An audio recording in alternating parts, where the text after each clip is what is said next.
Mark's News Headlines.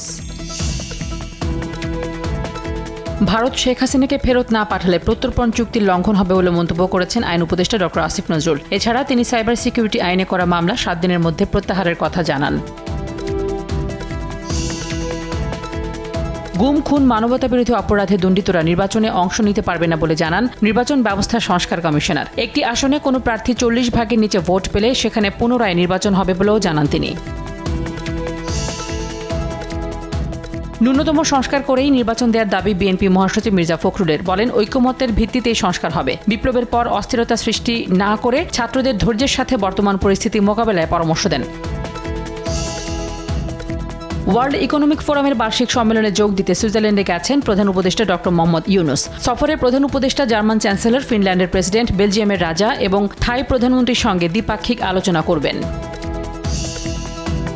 জ্ঞাত আয় বহির্ভূত সম্পদ অর্জনের অভিযোগে সাবেক প্রতিমন্ত্রী মেহের আফরোজ চুমকি ও জাকির হোসেনের বিরুদ্ধে মামলা করেছে দুদক। সাবেক আইজিপি বেনজির আহমেদের সাভানা ইকো রিসোর্টে অভিযান চালিয়ে কর ফাঁকির প্রমাণ পেয়েছে এনবিআর।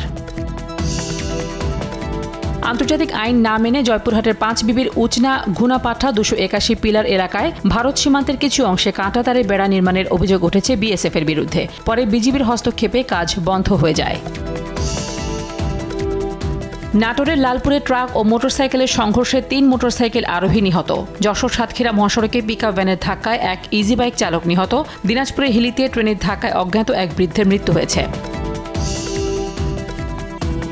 দ্বিতীয় মেয়াদে শপথ গ্রহণের পর পূর্ব ঘোষণা অনুযায়ী প্রথম দিনেই বেশ কিছু চমক দেখালেন ডোনাল্ড ট্রাম্প। বাতিল করলেন বাইডেনের 78 নীতি, বেরিয়ে এলেন প্যারিস জলবায়ু চুক্তি ও বিশ্ব স্বাস্থ্য সংস্থা থেকে। যুদ্ধবিরতির এক আনুষ্ঠানিক চুক্তিতে স্বাক্ষর করেছে মিয়ানমারের সামরিক বাহিনী ও সশস্ত্র গোষ্ঠী Myanmar national Democratic alliance army. চীন ও মিয়ানমারের মধ্যবর্তী সীমান্তের কাছে লড়াই বন্ধে চীনের মধ্যস্থতায় যুদ্ধবিরতির এই চুক্তি স্বাক্ষর হয়। একদিন বিরতি দিয়ে কাল মাঠে ফিরছে বিপিএল। চট্টগ্রামের জহুর আহমেদ চৌধুরী স্টেডিয়ামে দিনের প্রথম ম্যাচে চিটাগং কিংসের প্রতিপক্ষ ঢাকা ক্যাপিটালস। অন্য ম্যাচে ফরচুন বরিশালের বিপক্ষে লড়াই করবে খুলনা টাইগার্স।